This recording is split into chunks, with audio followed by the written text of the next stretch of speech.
This 2024 NBA Northwest Division Betting Preview edition of the NBA Gambling Podcast on the Sports Gambling Podcast Network is brought to you by Underdog Fantasy.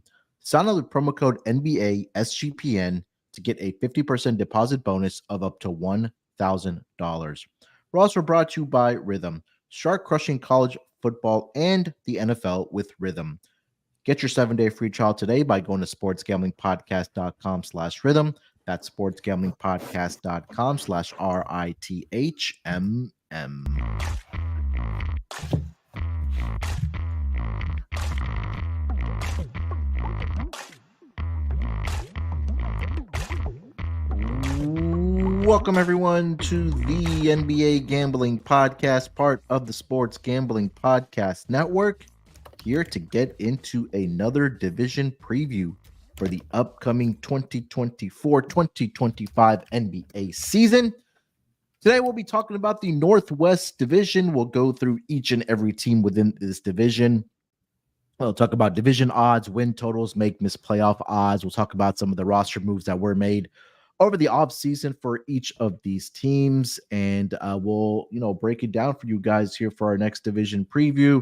And of course, we'll wrap it up the episode with a best bet for this division. But joining me here to help me break everything down for this Northwest Division, I've got my guy here with me, Lonte Smith. Lonte, what's going on, my man? How you doing? Pretty good, man. Looking forward to the NBA season. We're right around the corner. So, yeah, man, getting ready, getting everything in row for a long, grounded out season. Just finished up, obviously, finishing up MLB. You know how long that season is. So we're just rolling over into another grind. So, yeah, man, got to embrace it. Looking forward to it. Happy to be here with you. Yeah, man. Again, it's one of those times that we're getting to the close of the year where we get into that sports equinox where we have all three major sports going on at the same time. Of course, obviously, college football there as well. I know WNBA playoffs or WNBA finals, I should say, are going on as well. So, yeah, definitely busy times here at the Sports Gambling Podcast Network. But definitely, like you mentioned, going to embrace all the grind that we have to do over the next several months, especially with the NBA season around the corner. Like I mentioned, we've done 4 other divisions already. So if you guys want to go back and listen to those division previews for the upcoming NBA season, still plenty of time to do that. We're a week away from NBA season tipping off, so it's going to be a lot of fun here on the NBA Gambling Podcast. So make sure you guys join in on the fun with us as well. Like I mentioned, Northwest Division today, a very intriguing division, right? You have 3 solid teams here in this division that have a win total of 51.5 or more regular season win totals for this upcoming year. And you have 2 bottom feeders in this division here as well. So what we'll do, we'll go from the bottom to the top in this division. And we'll talk about win totals. We'll talk about some of the offseason moves, like I mentioned here for this division. Of course, a trade that transpired a few weeks ago with one of these teams in this division, obviously that being the Minnesota Timberwolves here. So Lonte, let's get into it here, man. Let's start here with the Portland Trail Blazers. They come into the season with odds of 600-1 to win this Northwest Division.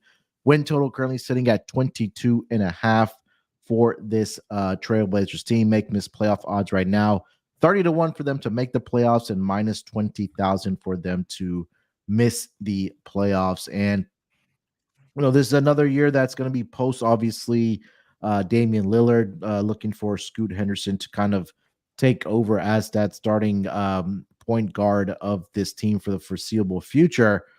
And we take a look at some of the moves that they did make in the offseason here. They had the trade for Denny Avdia. They acquired DeAndre Ayton last season. They still have Jeremy Grant on the books here as well. And take a look at some of the depth pieces on this team here as well, right? They drafted Donovan Clingan out of UConn. They also still have Shaden Sharp coming off their bench, Matisse Thybulle, Anthony Simons. That's going to be in their starting lineup here as well.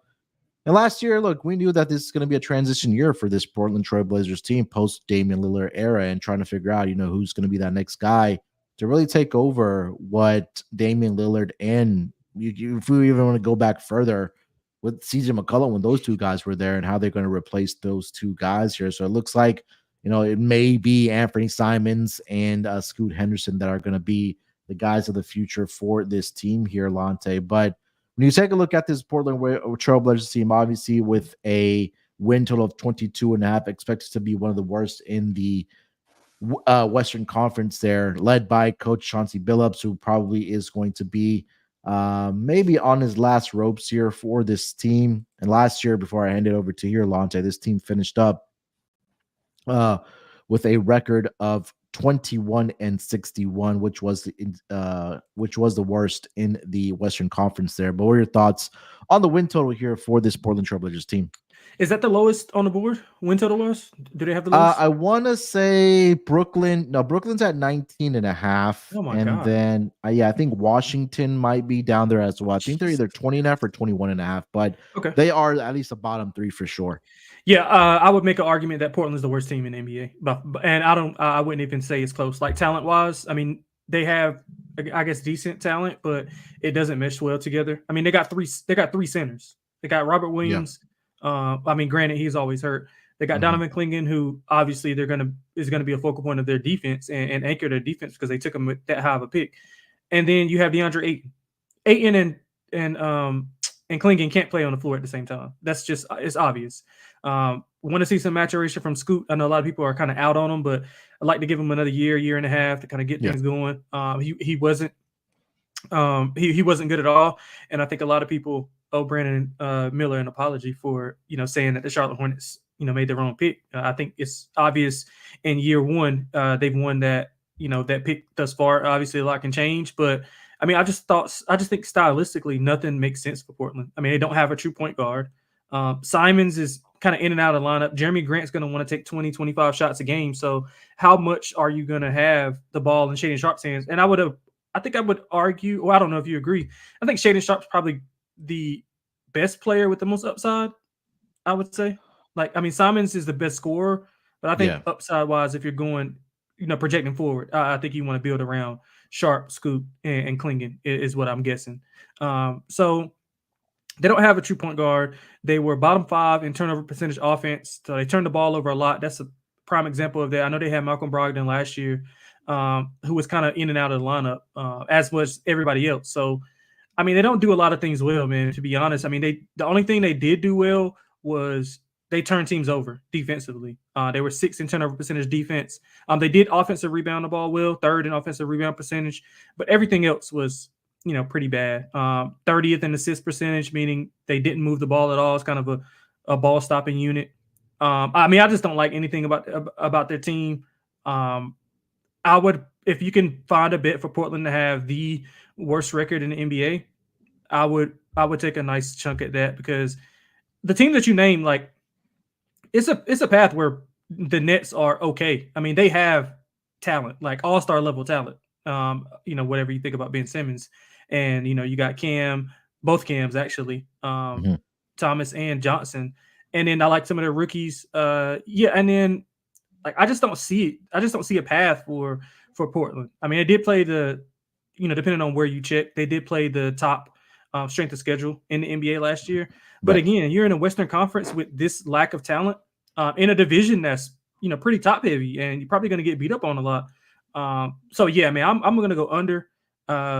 I don't trust anything that they're doing. I have no idea what direction they're going in. They could easily bottom out, try to go for flag. And I don't even think they have to try hard, to be honest. I just think they're just not good enough to play in a Western Conference. That's probably, one of the toughest conferences that we've seen in a while, as far as from top to bottom. Yeah, for the Blazers here, they have the 3rd, I guess, best odds we can say for the fewest regular season wins. So you have the Nets as the favorite at plus 160, the Wizards at plus 255, Blazers at plus 320, and then there's a little bit of a drop off then to the Detroit Pistons. So it seems like there's going to be 3 teams here that we do expect, obviously, with the lowest win totals to not be very competitive this year. And again, you take a look at this Blazers team, right? Like you mentioned, there's a lot of plug and play guys that they're trying to just kind of put together and see what sticks to the wall. Right. And last year, this team was decimated by injuries, right? You didn't have a single player on this team that started more than 60 games. DeAndre Ayton was at 55, Jeremy Grant 54, Anthony Simons 46. Scoot Henderson did play in 62 games last year, but only started 32 of those games. I mean, we'll go further down the list. You mentioned Shaden Sharp, who only played in 32 games last year and started 25 of those games for the Portland Trailblazers. And I think that, again, I don't think that Chauncey Billups is the right head coach for this team here as well. So, again, with what the books are expecting here for this team, again, I think they are going to be at the bottom there for the Western Conference like they were last year, where they're only able to notch 21 wins. Can they be competitive in some of these games? I mean, they're going to have games where they're going to have really big spreads. And I think that, I'll try to pull up the numbers from last year, what they were able to do as from an ATS perspective, because, again, we know that's the great equalizer there for these teams and trying to give us a gauge, at least from a betting perspective. But yeah, it just feels like, again, the the acquisition of Denny Avdia did make a lot of sense to me. They had, like you mentioned, with DeAndre Ayton coming in last year, so a lot of plug and play stuff. So I'm not sure that's gonna really benefit this team in the long run. And again, we just don't know what direction this team wants to go in. So I'd be on the under here with you. Couldn't talk you off of that. Certainly don't want to bet the over on this team. Last year against the spread, the Portland Trail Blazers were 39, 41, and 2 ATS. So, almost right at 500. Mm-hmm. And I want to say, if I'm not mistaken, at home, they weren't that bad, were the Portland Yeah, Trail but Blazers. those Or numbers are was it? probably like they're more indicative on how bad they are because they were catching big numbers that they couldn't cover. Big numbers, Like, yeah. yeah, so Yeah. So that's even 18, worse. 22, and 1 ATS. And their margin of victory was at minus 6.6. So that That's at kind of tells home, you where you those said? that's at home. Yeah, that's as a Yeah, home team. So yeah. and I think a lot of that was in the latter part of the year for this Portland Trailblazers team. So I'm not going to waste any more time on this bottom feeder of this Northwest Division. You got anything else for this team? Nope, that's it. All right, before we get over to the next team in this Northwest division, let me tell everyone about our good friends over at Underdog Fantasy. Underdog Pick'em has one of the biggest menus for all sports: NFL, college football, MLB, MMA, WNBA, NASCAR, and more. Their lobby is always jam-packed with profit boosts, and you can now use specials and boosts on all flex entries. So sign up with promo code NBA SGPN to claim your special pick and first-time deposit offer up to $1,000 in bonus cash. That's underdogfantasy.com. Make sure you use that promo code NBA SGPN. All right, Lonte, let's get to the next bottom feeder of this division. That is going to be the Utah Jazz. They have the same division odds at 600 to 1. 28.5 is their win total to make the playoffs. They're at 18 to 1. And for them to miss the playoffs, they're sitting at minus 6,000. And I feel like this is another team that I think, I guess, trying to figure out what direction they do want to go in. But I think they're very, very are going to be very well coached going into the future for this Utah Jazz team led by Will Hardy as their head coach. Yeah, I think it was last year where they got off to a pretty good start Mm-hmm. for this, or at least for the regular season, but then obviously, bottomed out there towards the latter part of the year. But this was a team last year in this Northwest Division that finished up with a record of 31 and 51. They were a really good home team, 21 and 20 straight up, but it's on the road is where they got into trouble, where they were only 10 and 31 for the season. And we take a look at their roster for this upcoming season, who's slated to be the starters for this team. So we're looking at, let's see here. Um, so obviously Laurie Markkinen, I mean, his name was in trade rumors this past offseason, but nothing really transpired. Is he a piece that can get them some type of draft picks in return if they do maybe possibly try to trade him at the trade deadline? I think 100%. Keontae George looks like he's going to be the starting point guard. Maybe take a look at Jordan Clarkson being that starting lineup, but he's more of a traditional guy that will be coming off of the bench for them as well. He's done pretty much throughout his career, obviously, barring injuries and things like that. Walker Kessler again on this team as well. They drafted Kyle Filipowski out of Duke. Isaiah Collier, I believe this is his first year. Yeah, first year. I don't know. I was thinking it was gonna be second year, but Yep. Coming out of USC, pretty good draft picks there. But another team that again, that has a lot of young talent, and they just need to kind of find a way to put it together. But what are your thoughts on this Utah Jazz team coming up for the upcoming season? Yeah, I mean, I struggle with Utah for all the reasons that you just outlined. I feel like nobody knows what direction they're going in but Ainge in that front office. So like they started off really good. They cover numbers as a big dog. I think Terrell is like driving that train as far as getting it out there. But like, I mean, they have the talent, but it's just like, are they going to start off like as good as they did earlier, and then kind of like tail off? Or are they going to get the call and say, hey, let's just play the younger guys? Because that's essentially what they did. They just went with the younger guys. Laurie was hurt, but I think he still played a decent amount of games. But he was hurt during that run where they struggled late. And with a young team, you expect those struggles on the road. And I don't think that they got even younger with those draft picks. I like Filipowski. I like Collier. I like even Taylor Hendricks, who didn't play a lot last year. Bryce Sensabaugh. They got a ton of young guys. And I mean, I just don't know. Their roster is okay, but what direction are they going in? So it's hard to kind of project because you don't know if they're going to start off fine and tail off, or if they're going to start off slow and then kind of heat up once those young guys get acclimated with one another. Great coaching staff. I think Will Hardy is one of the underrated coaches in the NBA. I just don't think that it's in his, I don't think it's his call basically to be doing what they're doing right now. Now, I mean, it's a Cooper Flag sweepstakes, so you never know what to do. I mean, they signed Laurie long-term, but we know in the NBA contracts do not mean anything. I would expect Collins and Clarkson to be gone, as well as Kessler. I would expect those three pieces to be moved somewhat in the season. You got a big draft coming up in the next. I think the next, just projecting forward, just like the next 2 or 3 drafts, maybe even 4, depending on how you feel, are going to be pretty good. So you have Flag in this draft, obviously. But outside of Flag, I think it's a deep, not to go off on a tangent, but I'm just trying to go into a perspective as of like why you can see them like not giving their all, because they can just pile up these picks. And we know Danny Ainge, we saw what he did in Boston with those picks. So I think that's something to consider when you're talking about Utah.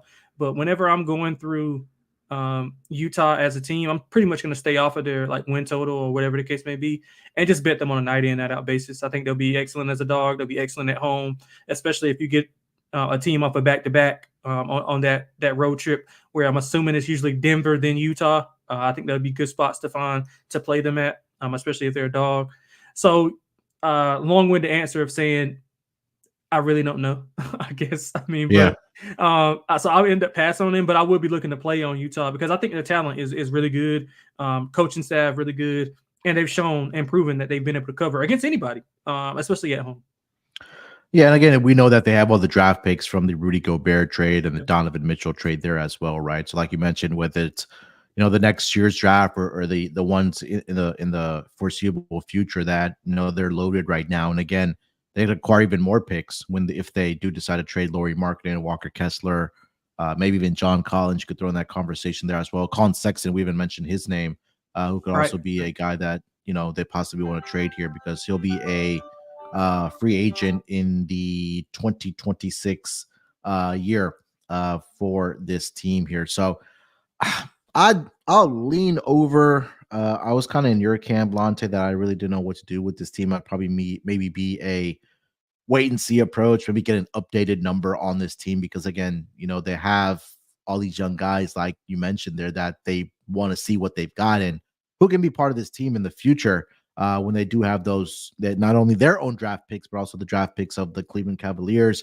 and the Minnesota Timberwolves. I want to say they could possibly have up to 3 draft picks for this upcoming draft, whether it is going to be Cleveland and Minnesota's as well as their own right now. So what I'm looking at right now is that if their pick for the next year lands within the top 10, they get to keep it. And then if it's anywhere outside the top 10, it'll go to OKC. And then they also have Cleveland's first round pick and Minnesota's first round pick. So they could have up to 3 first round picks, or I think they will have 3 first round picks the upcoming season. Yeah. Loaded. You can parlay all those picks and possibly move up in the draft. If you want to, get Cooper Flag or make another deal to improve this team, because again, they are loaded with that draft capital. So I'll leave it at that with the Utah Jazz. I'll lean over 28.5, but I don't love it. This was one of the more tougher teams for me to handicap for this upcoming season. You got anything else for the Jazz? No, I don't. But I mean, it's going to be interesting to see what they do, because I mean, look, you can't just play a team full of young guys. So you're going to have to package some of those picks together and try to get some veterans, or maybe even a disgruntled superstar to kind of come in who wants to come to Utah. So that's going to be interesting to see what they do. But I love the coaching staff. I love Will Hardy and what he's done and what he's been able to do with those young guys. But at some point, you can have too many young guys. And at this point, they have 4 draft picks from this year. I think 3 draft picks from this year, and they have 3 from last year. So that's 6 new guys who are probably going to be, flirting with that rotation number. And then you have, 4 or 5 veterans. So it's going to be tough to navigate. So that's why I think that they're a tough team to kind of handicap, projecting from a season perspective. But I think overall, once you get into the season and get a feel of what they are, they'll be able to cover some numbers for us. That's for sure. All right, let's get to the cream of the crop in this Northwest division. We'll take it by win total here, and that will be the Denver Nuggets coming off of a playoff appearance where they were eliminated by the Minnesota Timberwolves. These top 3 teams last year, Lonte, accumulated 56 or more wins in the regular season. Minnesota finished up with 56, Denver 57-25, and OKC 57-25. These were the top 3 seeds last year in the Western Conference, all separated by 1 game at the end of the year. And these were teams that dominated at home, for their respective teams here. But we'll start here with the Denver Nuggets, who won the title 2 years ago. Division odds right now are sitting at plus 330 for this Denver Nuggets team, with a total of 51.5. For them to make the playoffs is minus 1,100, and for them to miss the playoffs is plus 650. And we take a look at this roster for this upcoming season. The starters are intact, right? The only one that they did lose was KCP, went over to the Orlando Magic. They're looking to either replace him or more than it looks like it'll be Christian Brown that will be taking over at that starting spot in place of KCP. But you still have Jamal Murray coming back, obviously Michael Porter Jr., Aaron Gordon, and obviously Nikola Jokic. The big signing for this team in the offseason was Russell Westbrook, that will be coming off of the bench for this team. Possibly, maybe be a 6th man of the year candidate. We'll see. I'll look up the odds on that here in a little bit here. But Lonte, Denver Nuggets, I mean, look, the one thing when I look at some of these win totals is that how much intact are the starters and the head coach? And I think this team has been intact for the past several seasons, especially for their 5 starters. They still have Mike Malone as the head coach. The one concern that does give me is guys coming off the bench here for this team, which I feel like they're a little bit thin there. But what are your thoughts on this Denver Nuggets team that come in with a win total of 51.5? Yeah, man, I love Malone, love Joker. I mean, how can you not? But this roster it's not up to par with what we're accustomed to seeing. I mean, losing KCP might seem like, just from metric wise, counting stats, it might seem like it's a small loss, but let's not forget he was the best perimeter defender that they had, along with Aaron Gordon. So that just puts more onus on Christian Braun to kind of come in and be, I guess he's slated to be that starting 2 guard. So how well can they develop those guys? And I mean, Julian Strawther, Hunter Tyson, those guys are going to have to step up and play bigger roles, because they're in win now mode. So they don't have time to kind of let these guys develop. So if they come in and they're hitting, it'll hit their peak a little bit earlier than usual, then, it could be better depth, because you'll have multiple shooters coming off the bench with Strawther, Watson, and depending on what you feel about Tyson, if he wants to get in there. But I mean, I still don't trust. They don't have a big man behind Joker. When Joker's not on the floor, they're negative 11.1 net rating. And with KCP in the lineup, they were plus 10.2 net rating. He shot almost 40% on catch and shoot threes. So obviously benefiting from the Nikola Jokic playmaking. Russell is cool, but again, he's not going to shoot. Good facilitator. I do like his 6th man of the year odds. Everybody loves Russ. And I don't know if you saw the Aaron Gordon thing about he'll die to get Russ a ring and all this. So I think they're bought in, but I just don't think they're talented enough. And now obviously I compare Joker to what LeBron used to do in the East. Like, as long as you have LeBron, you got a chance. I think as long as they have Joker, they have a chance. But I mean, if he's out for an extended stretch, I mean, he's not big. He doesn't have a big injury history. But let's say he tweaks an ankle, anything, and he goes out for an extended period of time, it could be trouble. And Yeah. then Jamal Murray's already dealing with a knee injury. I heard Michael Malone talking in the presser about he was having some knee issues. And I mean, if you got that's two of the big three that you were talking about. If either of those guys can't go for an extended period of time, I mean, you're in trouble. I don't know if you want to be starting, Russ in 2024. So I'm under on them. They got me last year. I went under, but I think the KCP subtraction, I think it's going to be big going forward. So I'm under on Denver. I don't see a lot of pathways to them being as dominant as they were in a championship run. Yeah, I mean, I think this team is really top heavy, right? When you talk about relying on starters, and I think that I still think they have one of the best starting lineups in the entire NBA, right? We can make the case with the Boston Celtics, obviously fresh off of their championship. But I 1 to 5, I would definitely put up the Denver Nuggets.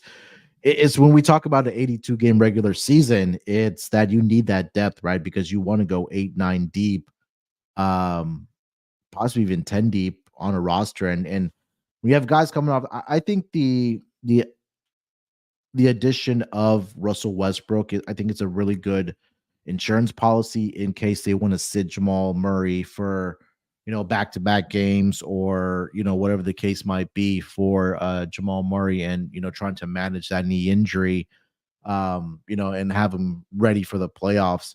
And like you mentioned, right, the history for Nikola Jokic, that he's been a guy that's been very reliable for this team, at least health-wise. I mean, we know the numbers that he's puts up, the multiple MVPs. So when you have Joker out there, you're always going to have a chance, because he's just that dynamic of a player. He just makes it look so easy and so effortless. The way that he plays the game. Russell Westbrook right now has odds of 20-1 to be sixth man of the year for this upcoming season. Yeah. So I do like the addition of Russ, and I think that, again, he's a great teammate, a great guy to have in your team, kind of give you that edge coming off for the bench for this team. It's where the depth pieces, as to what we're looking at, is can those guys step up, right? I mean, I haven't been a Dario Saric fan throughout his career. They have Kim coming off the bench. Peyton Watson, I think there's a guy that maybe could take a next step up for this team. They also, like you mentioned, they drafted PJ Hall.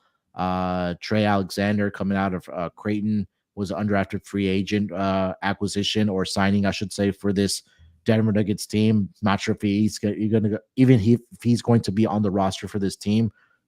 So it's a concern. Again, when you're relying on DeAndre Jordan to be that backup center for you, I just think that kind of, hurts this team from a depth perspective. And they also do have Zeke Naji on this team here as well, as a depth piece here. So I still think that this is a team that can win 52, 53 games. I'm going to go with the over on this team, just because, again, they're relying on their starters. And I know that when they are all playing together, this team is dangerous. And I was watching some of their preseason games, and they still look like the same old Denver Nuggets, where they want to push the pace, get down the floor, and get those easy baskets. And I think the one guy that's really have to be consistent this upcoming season is going to be Michael Porter Jr. for this team, right? We know what we get out of Nikola Jokic. We know what we get out of Aaron Gordon. We know what we get out of Jamal Murray. But it's just a really inconsistency of Michael Porter Jr., where, he could throw a ball into the ocean and get on fire, but there's just times where he just looks like he's a shell of himself. So I think that's one guy I'm looking out for this upcoming season, to be a little bit more consistent for this team. But I still do like them to get over their win total right now of 51.5. Anything else for Denver here? What do you think about their championship odds? Do you think they're the chance for them to get back at least to the Western Conference Finals, or do we think that they need another piece? Because I feel like when they won the championship, Lonte, they had Bruce Brown at the time was a depth piece. You still had KCP as well, so it gives an opportunity for some of the starters to sit and have that bench come in, where that's, I think, what they're really lacking for this upcoming season. Yeah, I mean, I'm gonna be honest. Like, I think they got to make a few moves. Because if Michael Porter Jr. doesn't have it, like you're gonna be relying on him to do a lot, and that includes being a defensive anchor because you don't have your best perimeter defender anymore. So now, if you're in a series, who's gonna guard Ant?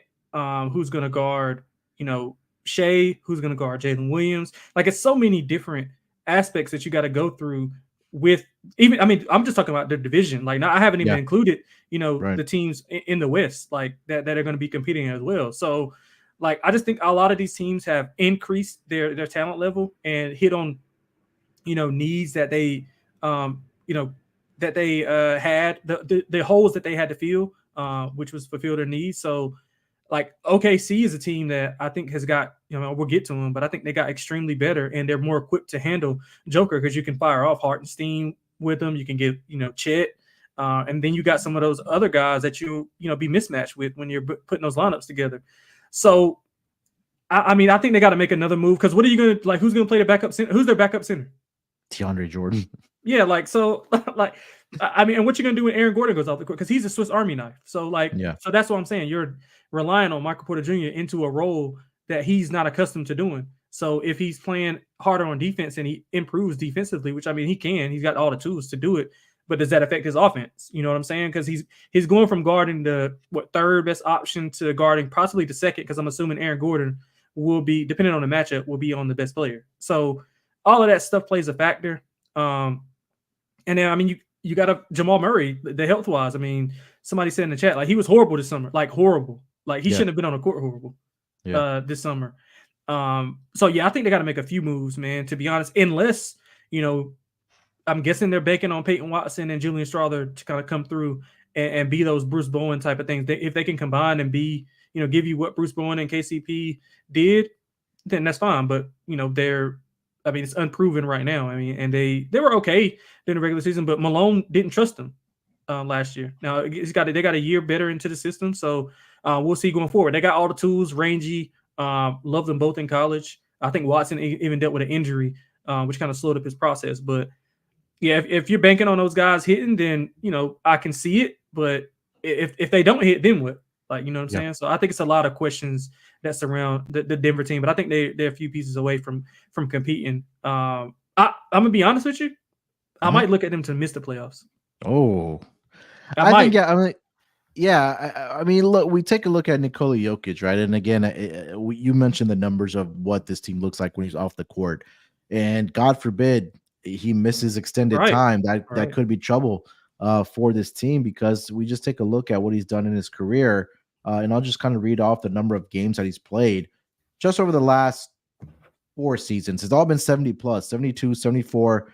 Sorry, he only played in 69 games in 2022, but that was the year that they won the championship. And last year, he played 79 of the 82 games for this team. And it's not like he's averaging a lot of minutes as well. I think I give a lot of credit to Mike Malone and the coaching staff for really managing his minutes because he hasn't averaged more than 35 minutes per game in the entirety of his career. And that might change this upcoming season for him just because, like we talked about, that they may be a more of a reliance that if Jamal Murray is something more significant with his knee, then you really have to rely on Nikola Jokic there. To be at an MVP level again for this team. So, yeah, again, it makes sense if you want to put something on it for this team, just barring injury, because, again, this team is very, very top heavy and reliant on their starters. Yeah, I'm trying to find Jamal Murray's games played per season, like because he's gonna miss he's gonna miss time. Like I think that's set in stone that he's gonna miss time. But how much time is he? Okay, so he played. I got it if you want. Yeah, go ahead, rattle them off. Yeah, so let's go back to the 2018-2019 season. He played in 75 games and started 74. Okay. Since then, to the last 4 seasons here, Lonte, 59, 48, 65, and 59. So just once over the last 4 seasons, he played in 60 or more games for this Denver Nuggets team. And we go back to his first 2 years where he did play all 82 games, wasn't a starter at that point. But then that first year where he was a starter, he played in 80 games of the 82. But since then, he's played 75, 59, 48, 65, and 59. So yes, and I mean he was a lot healthier in 18 and 19 than he is now. And obviously Yeah, and you don't want to deal. He's had chronic knee issues, so this is not like this is the first time it's flaring up. So I'm hoping he stays healthy, obviously, just Yeah, for for that. But I mean, just history shows that he's going to be a 55 to at the max 60, game player. yeah. And that's being nice. And I don't know if you want Russell Westbrook running your team for that amount of time. Like, so yeah, Yeah. I mean, but again, the counter to that, somebody's counter that I couldn't I don't have an answer for is, I mean, they have Nikola Jokic, which I mean, Yeah. so Yeah. that's the counter, and I can't disagree with it. I can't disagree with it. All right. Before we get to the other two teams in this Northwest division, let me tell everyone about our friends over at Rhythm.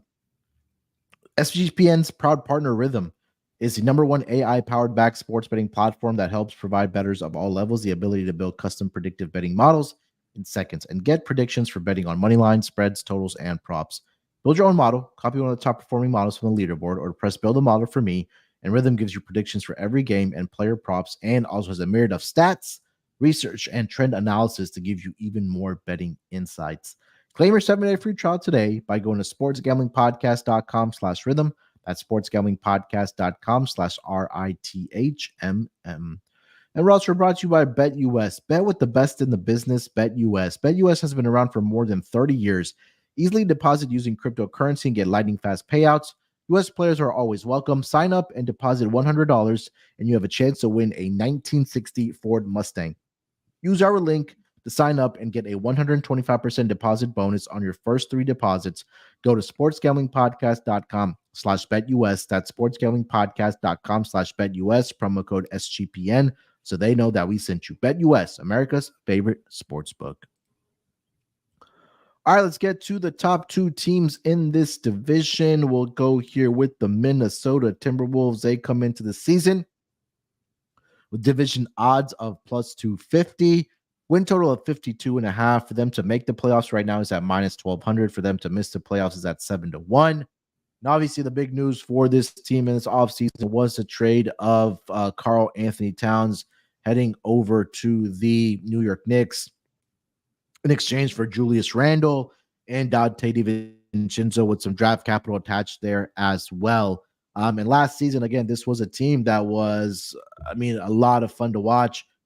You got to give Coach Chris Finch a lot of credit for how he was able to figure out how to play Rudy Gobert and Karl Anthony Towns together on the floor. But last season, this team finished up third in the Western Conference with a record of 56-26. They were 30-11 in Minnesota, 26-15 on the road last year. And they were the best team within the conference against conference opponents, 37-15 were the Minnesota Timberwolves. And now they come into the season as a new look team post Karl Anthony Towns era here. And obviously, it will be led by Mr. Anthony Edwards, who was really good for this team during the Summer Olympics. Right now, the latest starters for this team is going to be Mike Conley Jr., Anthony Edwards, Jaden McDaniels, Julius Randle, and Rudy Gobert. And off the bench, pretty solid with Donte DiVincenzo coming in that trade over from the New York Knicks. You have Nickeil Alexander-Walker, and of course, Naz Reid. That'll be coming off of this bench for this team here as well. Maybe you could also throw in Skylar Mays' name there as well. And we'll see how much Joe Ingles, who's also on this roster, is able to contribute for this team. You also have Luka Garza on this team here as well. They also have Rob Dillingham. Yeah. Coming out of Kentucky with the 8th overall pick for this upcoming season.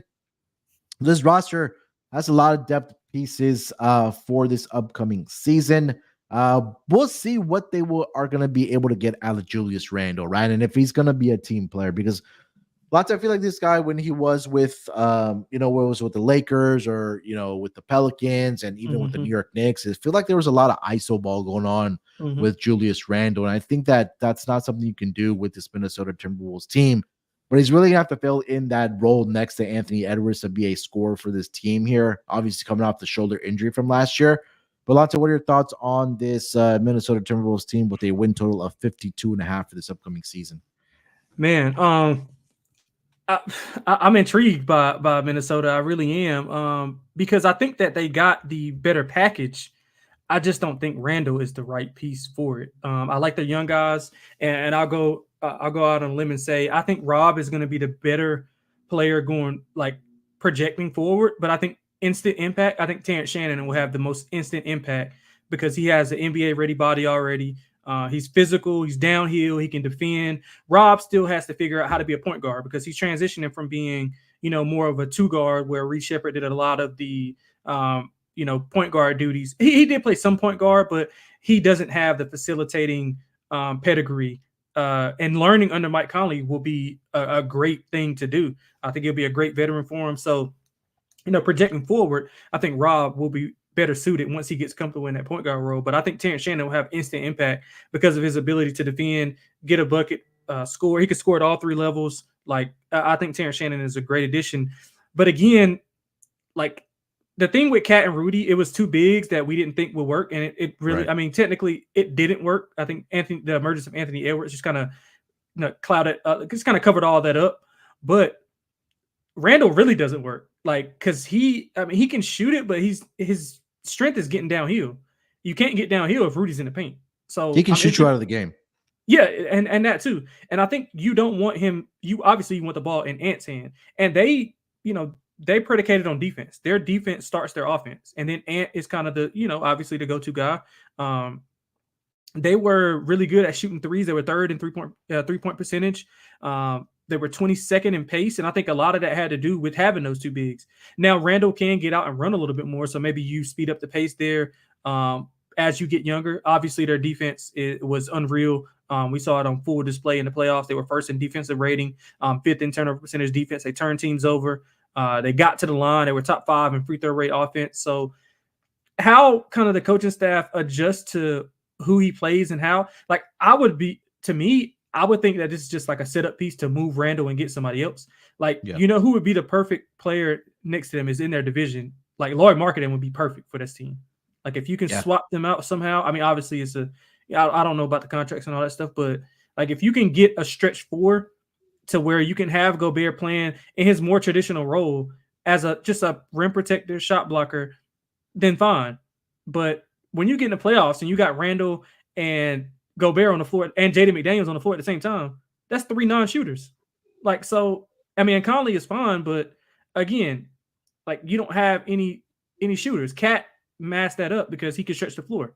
Now he did some other things that weren't, fouling and all this type of stuff, but I thought he fit their scheme perfectly. But I don't think Randle does. So all that to say, man, I think I'm in on them in the regular season. But in the playoffs, I don't think they'll be able to match up. I think they'll have too many deficiencies as far as shooting the ball. Now Dante can shoot it too, but again, like, are you gonna play Dante over those 2 rookies? A little bit more, like how are the minutes going to be shaved? You know what I'm saying? Because you got a deep team. Naz Reid got to eat. But you have Dante. You got the 2 rookies who are both going to be focal points moving forward. And it's already been rave reviews about Rob. Ant loves Rob and Terrence Shannon as well. I thought Terrence Shannon played a lot better in the summer league just because he's a veteran. I mean, he's older. He's got the right body for it. He's physical. He fits their mantra as far as what their team needs right away. So I think they're a good regular season. I would lean over, but playoff-wise, which is where they're trying to get to, I think they got a long way to go.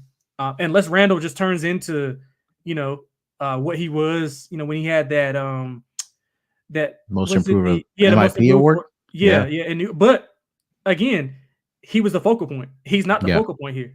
He's just not. So he probably is like the third option, I would think. Yeah. And I think you can make the case that he has to be that second option as well when it comes to at least scoring, right? Yeah. Just providing that support to Anthony Edwards. And I'm not sure he's a guy that's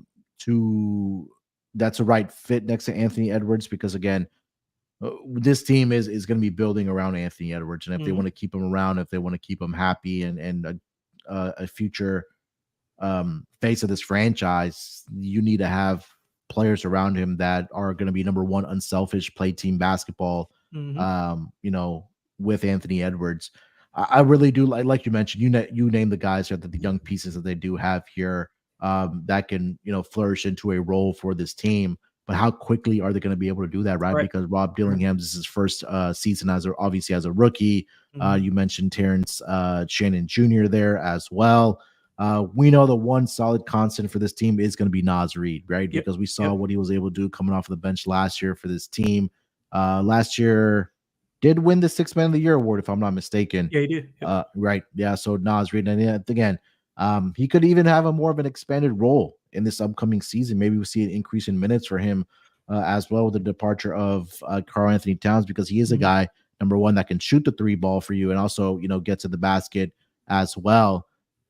When we talk about teams that have that playoff success, for me, it's what you mentioned, is that you need shooting, especially around your star players, because that defensive attention is really going to go to a guy like Anthony Edwards. And, with the lack of shooting around him there, I think that might just be the setback for this team.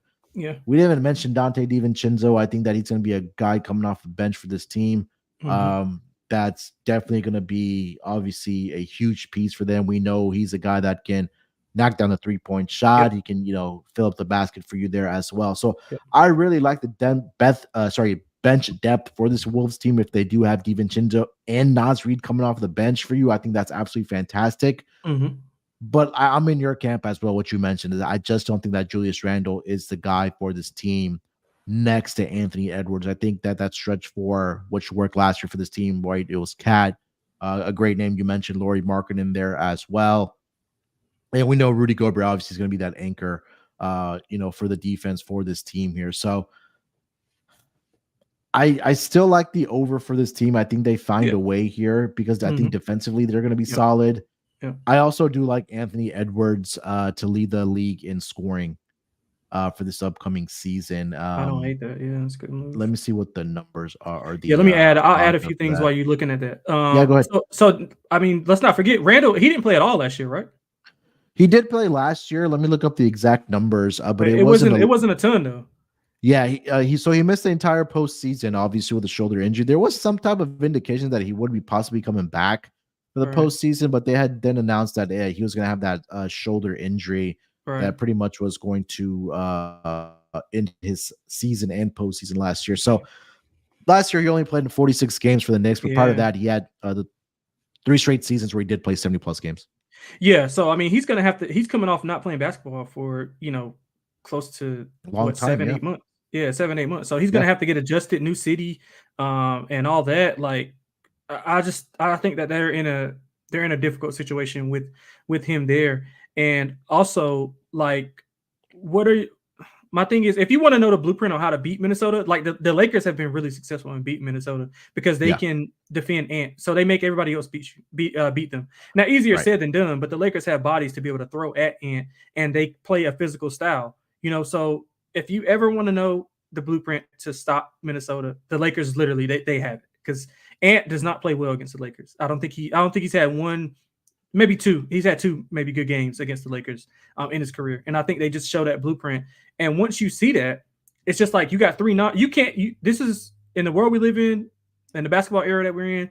You cannot have 3.5 non-shooters in the game. Mike Conley he's a decent shooter, but he's not looking to shoot. You know what I'm saying? So and he's got to orchestrate the offense. So he's not looking for a shot. So you're relying on Ant to do pretty much everything. And if your defense doesn't have it that night, you're in a world of trouble. So that's what I'm worried about long term. Regular season, they'll be fine because it's not a ton of emphasis put on game plans like it is in the playoffs.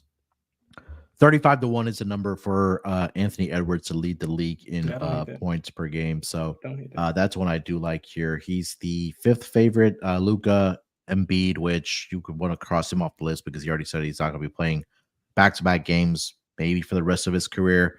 Shea at plus 450, Giannis at 6-1, and then it falls down to Jalen Brunson and Anthony Edwards at 35-1. I like Jalen Brunson. I feel like there's scoring options there for the Knicks. That's why I wasn't really keen on Jalen Brunson, because you do have Mikal Bridges. Now you added Cat. Josh Hart, obviously not really a scorer, but I think this team will be good offensively. But I mean, look, Jalen Brunson. I think if you want to play him, maybe just look at MVP honestly, because I think that Yeah, that's a good point. everybody loves him. Everybody. Yeah, Yeah. I do too. Yeah. Uh, yeah. Anything else for Minnesota? No, that's it. All right, let's get over to the last team in this division. That is going to be the odds-on division favorite. That is going to be the OKC Thunder. Division odds currently sitting at -125 with a win total of 56.5 for this team for them to make the playoffs. -2,500 for them to miss the playoffs, 11-1. Last year, like we mentioned, this team just had an incredible season: 57-25, 33-8 at home, 24-17 on the road. They were 12-4 within the division. And we take a look at their ATS numbers at home last year. They were the third best team ATS wise, 29-17. That does include obviously the postseason there as well. And overall, Lonte, against the spread, OKC was the fourth best team, 52, 39, and 57.1% covering the spread there last season. So, if you backed OKC last season, they were a very, very profitable team for you. But they do come into this season with a win total of 56.5 here. What are you thinking about this OKC Thunder team for this upcoming year? Absolutely love everything about them. I don't know if I can say a bad word about them, from the coaching staff to the front office to the players. They're deep. They can shoot. They got a lot better, to me, probably the biggest offseason I would think of anybody. They addressed their need with a big man, with Isaiah Hartenstein, who's low maintenance, rebounds, going to block shots, doesn't need the ball to make an effect, can pass out of the pick and roll. And obviously, during the offseason, you see guys doing things that they don't normally do in the regular season, but I did see him shooting the ball a little bit more, which was interesting. Him and Chet down low. So I think you're going to unlock Chet even more, because he's going to be in that role where he's going to be able to just roam and block everything, and have Hartenstein guard up on the big. So that's where you have a Rudy Gobert where, okay, Hartenstein can guard Rudy Gobert, or you have Anthony Davis where Hartenstein can guard him, and you can kind of let Chet roam, because Chet's a good perimeter defender as well. So yeah, man, I mean, honestly, they're just so good. I just don't have much to say about them. I mean, I love them to win the title, to win the conference. The division odds are a little bit too low to play, to like tie your money up for that long. So I wouldn't look there. But I mean, I didn't even mention Caruso, who's elite defender. Like him, Dort, SGA. Like what? I don't know where their weakness is. I really don't. And after J Dub had that awful series versus Dallas, I know he's going to come in with a chip on his shoulder. He's gotten a lot bigger, a lot stronger, looks a lot faster. Jump shot looks better. SGA is going to be SGA. I think everybody has zero doubts about what he is made of and what he's going to do. They were, if you hear them talk about it, they were kind of a year away. You know what I'm saying? And then they add those pieces to the offseason. They're the opposite of what we saw with the Baltimore Orioles. They're all in to kind of get things going. Their time is now. They're young enough. They got the experience. They got to a series where they thought they were the better team. Probably were. Outside of a few quarters, I would say they were the better team. Got a few bounces, and were a PJ Washington series away from going to the conference finals. And I think that they come in blazing, man. I think they come in on a mission, and I would ladder their wins up to what is their win total again? I'm sorry, 56.5. I think they can win 60 plus games. I think the drawback for me for this OKC Thunder team is that I want to know who the starters are going to be, right? Because like you mentioned, they did add Alex Caruso to this roster. Is he going to be in that starting lineup? Are you starting Isaiah Hartenstein? Because it feels like it's going to be, from what I'm looking at, either Isaiah Joe or Alex Caruso. That's going to be the starting lineup for this Thunder team with SGA. So it seems like it's going to be SGA, Dort, Caruso, Jalen Williams, and Chet Holmgren. I thought that they would possibly start Isaiah Hartenstein at that center position, and then you move Chet to the 4, and then you go SGA, Dort, Jalen, Chet, and Isaiah Hartenstein. But for me, it seems like that Isaiah Hartenstein is going to be coming off of the bench for this team. And I had looked at, we'll talk about some player futures that we do like here, but I feel like this is a team again that doesn't have a lot of shooting, and maybe do they need that at that point? Maybe not, because you have guys that can, again, we talk about SGA, that can fill it up from any part of the floor. That mid-range jump shot. I also did see that he's been working on his 3-point shot. Has been Scary. SGA. So I think that if he's able to add that to his arsenal, that's going to be very, very scary for teams. For this upcoming season. So I think Chet will take that next, step forward as well. You talked about Jalen Williams. I think that he'll be a guy that can average. Who knows? He could probably average 20 points per game for this OKC Thunder team. And I think the biggest advantage is not only having SGA on this roster, but it's also the head coach, Mark Dagnall, right? Because he is, when we talk about top head coaches, I think his name maybe pops up in that top 5 conversation for sure for this OKC Thunder team. Last year, Jalen Williams averaged 19.1 points per game, 4 rebounds, and 4.5 assists per game for this OKC Thunder team. So I think this number is right. 56.5. I mean, it's a big number, but you're right. I think that this could possibly be a team that does get into the realm of 60 wins here. I think the only drawback I feel like is that they don't have that 3-point shooting is what was the concern for this team last year. Mm-hmm. Talking about the trade deadline last year, right? I think this was a team that needed to add a big man to maybe have some more playoff success. We talked about names like Andre Drummond that they could have acquired, but I think Isaiah Hartenstein is going to be a huge addition for this team. I do like Isaiah Hartenstein. I mean, it's a flyer. It's 500-1 for a reason, because we don't know if he's going to be the starter. But for him to lead the league in rebounding, I think there's a possibility there for that. But again, it's 500-1 for a reason. So don't get too crazy. That's one I am playing. Put some pizza money or stake money down on that. What else you got for this team here, man? I mean, this is a team that you think could get to the finals? Yeah, I do. I really do. I mean, I think that just their makeup of what they have, I would say, just going back to the starters, I would think their most efficient lineup would be SGA, Dort, J-Dub, Chet, and then Hartenstein. I think that's what I thought too. Yeah. I think that's he their would most be in the starting efficient lineup. Yeah, I think that's their most efficient lineup. Now, obviously, that is matchup dependent, because my thing with them is I think they're more well equipped to beat the top teams. Like they're better equipped to play the Celtics, who is a monster team. They're better equipped to play the Knicks, who's one of the better teams. They're better equipped to face, Denver and Minnesota, and they match up well with those top teams. And there are multiple ways to beat them. I mean, they can go small. They can even play. They got Cason Wallace, Aaron Wiggins. If you want to go small, Isaiah Joe, who can shoot. They got so many different lineups. Now that could be a gift and a curse, because you might not have the right set of lineups for whatever series, and that can come back to haunt you. But I think Dagnall's proven to be a really good coach and be able to kind of scheme things up based on opponent. My only thing would be is just like they got to have that consistent secondary scorer. Now, can J-Dub be that? Maybe. I think we were all, well, I was kind of let down by what he was doing against Dallas. I thought he could have been a lot better. And I think he would say he should have been a lot better as well. But like, you need a consistent, we know Shea is going to probably give you 30 every night.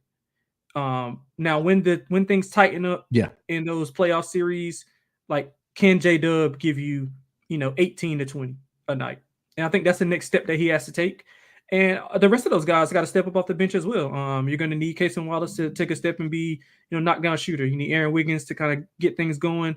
The backup point guard thing kind of worries me as well. When SGA is off the floor, they don't really have somebody who can orchestrate and set up the offense. I know they use J-Dub and they try to use Wiggins. They got multiple, people who can initiate offense, but as far as running it on a consistent basis, I don't think they have that guy. So maybe, I guess that's the only gripe that I would have. But overall, man, listen, I love this OKC team, man. I really do. I think they can push, 65, 68 wins, man. Seriously, if they really go for it, like they got the depth to, like, for instance, I would say we would say, if we were just talking about Joker, if Joker goes out, which is their best player, if we're just going on best players, just in this division, Joker, if they're out, Denver's in trouble. If Anthony Edwards is out, Minnesota's definitely in trouble. They're probably a lottery team, damn near. if Anthony Edwards goes out. Lauri Markkanen goes out. We saw what the disaster was. Portland, we don't have to worry about. But if SGA goes out for an extended period of time, I don't think. I mean, obviously they're going to be hurt by it, but I don't think they're like suffering or go on a losing streak or anything. I think they're able to kind of uphold one another, and they have the depth to kind of come together and win in spite of him being out. That's a big part when you're playing win totals, is sustaining your best player being injured. And obviously, if a secondary or another ancillary piece gets injured, they have the depth to kind of match that. So, I'm really, really, really high on this team. I think a lot of that also has to do with coaching as well, right? Because Mark Dagnall was, coach of the year last year for this team, and I think a lot of that has to do with coaching as well. So, you mentioned what Jalen Williams has to do as that secondary scorer. I think we can make that same argument for Chet as well, right? Because he got it. Yeah. I think between those two guys, if they're able to average 35 to 40 points per night, which they were right around 35 last year. Jalen Williams, like I mentioned, averaged 19 points per game last year. Chet, I think, is the one that needs to get closer to 20 points per game for this team to kind of give them, all right, three guys that we know can average 20 points per game. Obviously, we know Shai's going to average 30-plus points per game, but when you can rely on J-Dub and also Chet Holmgren to also contribute 17 to 20 points per game on a given night for you as well, that takes some pressure off of Shai as well, having to be that guy every single night. And it's not that he's not capable of doing that, because we know he can. We saw that last year for this team. Mm-hmm. But again, when there's an over-reliance on one guy on a team, I think that can sometimes set a team back, like you mentioned, especially in the postseason, where I think depth, is a lot more important than having superstar players on a roster to win a championship. And I think that we've seen that over the last two winners of the NBA title, Denver Nuggets, when they had that. Obviously, when you have an MVP in Nikola Jokic, yes, but SGA is that guy as well. And then last year for the Boston Celtics, we saw the depth was really the difference for the team. When you have, obviously, you already had Jaylen Brown and Jason Tatum, but having Jrue Holiday, championship card per player, Kristaps Porzingis when he was healthy for this team in the postseason, that's the difference sometimes of winning a title and not being able to win titles. I'm trying to find, before we wrap it up here, those ladder to win X amount of games here. Let's see if DraftKings does a pretty good job here. I got the list here. Yeah, they got the best mark. I know they're not, they're not sponsoring us, but they got some of the best NBA stuff. So 60 plus wins upcoming season. OKC Thunder is at plus 190. That's too short. I won't bet that. That's too short. Right now with their win total at 56.5, so they're expecting them to at least win 57 games, possibly. Yeah, but let me see if we can find it somewhere else here. Wins. Most regular season wins. Where was what they're at? Plus 370. If you want to do that, I like that. I know Justin was talking about that in chat. Yeah, I like that. Yeah, for them to have the most wins, and then I think there's an opportunity here for the ladder. Because how I'm looking at it is the only team I think that could probably rival them would maybe be the Knicks. I think Boston's going to be in cruise control. I'm just looking at the top teams in the NBA. Like Boston, obviously, probably the highest power rated team. They're going to be without Porzingis for a month or two. Maybe even more. At the minimum. I don't think they have incentive to kind of get there. I do think Philadelphia and New York are going to be really good in the East. I also like Milwaukee. I was really high on Milwaukee when we did that division. So, I could kind of see them making a push for that. That you said plus 360. Yeah, so for them to have the most regular season wins is at plus 370, and then I went to another different market on DraftKings for additional wins. Over 60.5 is the most that they offer. That's at plus 245. Yeah, I might look at that too. Yeah, I might play both of those. All right.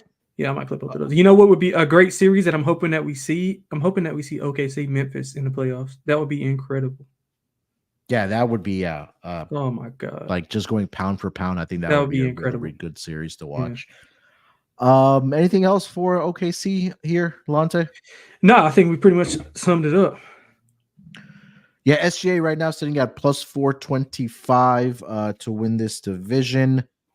Sorry, SGA to win MVP at plus 425. Third favorite behind Luka and Nikola Jokic.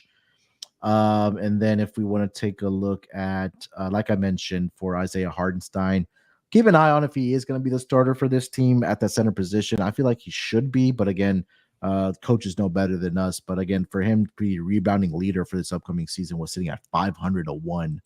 But then if you just want to go to just player averages, I think the number for him was right around 10 rebounds per game. I definitely think that he's definitely capable of doing that for this upcoming season. Let me see if I can find it here. Yeah, here we go. So rebounds per game. So if you go 8+, he's at minus 190. For him to average 10 plus rebounds per game, he was at where'd he go?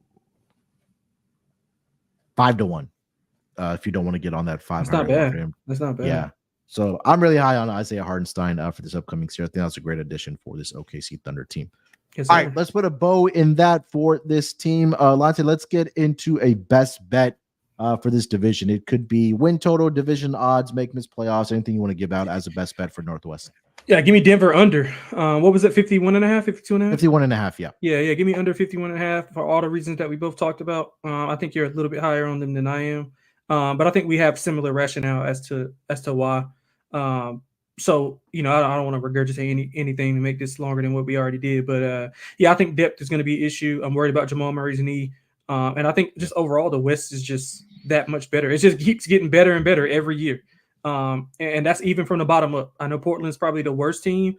But, if you look down, we saw at the end of the year, 7 through 13 or 12 was in the West. Really close together. Yeah. So gauntlet in the West, and I think Denver could fall back to maybe like a 6-ish seed fighting for that play-in. So I'm not going to give it out, but my best bet for the division will be for under 51.5, but I'll sprinkle on them to miss the playoffs as well.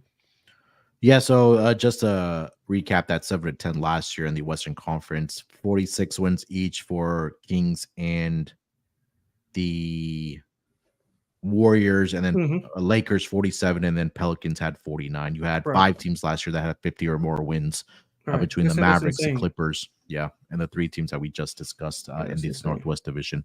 For my best bet, man, this one was Minnesota's a wild card in this division because we just don't know what we're going to get out of Julius Randle for this team. So I think I'm just going to go to the bottom and take the under on the Portland Trail Blazers. Yeah, I like that too, though. I like that too. Honestly, I think that, again, when you talk about how bad this or how top heavy this division is, last year the Portland Trail Blazers were 1-15 in the division. And when you talk about games against the OKC Thunder, Denver, Minnesota, we know that they're going to beat up on the lesser competition. Even Utah, I think, can beat this Portland Trail Blazers team. We discussed, we just don't know what direction this Portland Trail Blazers team wants to go in, right? Because you have some veterans in there that could be possibly tradable pieces when it comes to the trade deadline for teams that are looking to add some depth to their team. And again, I think health is a big question. We have young guys that typically don't play a whole heck of a lot of defense as well. This was a team that gave up 115 points per game last season. Yes, so I think defensively, they're just not going to be very good. And I think that, again, we just don't know what direction this team is going to go. And I don't think that Chauncey Billups is the head coach for this team here as well. So I'll take the under 22.5 wins here for the Portland Trail Blazers for this upcoming season. All right, that's going to put a bow here for this Northwest division here. We got one more division preview left, and Scott and Terrell will cover that. And then we'll get into some award stuff this later in this week here as well for the upcoming season. And then Propcast me and Chris will do the stats leader that we do like for this upcoming season for the NBA, because NBA, we're 7 days away from opening night, and it's going to be a lot of excitement, obviously, here for the NBA Gambling Podcast as we get ready for the NBA season. So it should be a lot of fun. Lonte, anything else you want to mention, my man, before we get out of here? Nah, man, that's it. All right, you guys, make sure to follow Lonte over on the Twitter machine at XXLonteXX. You can follow me there as well at SportsNerd824. More importantly, make sure you guys subscribe to the NBA Gambling Podcast YouTube account if you haven't already, and we'll rock you that way as well. All right, we'll be back later this week. Keep your eyes and ears open for more content to get you guys ready for the upcoming season. Till then, good luck with your bets. Let's break these books off, and always remember to let it ride.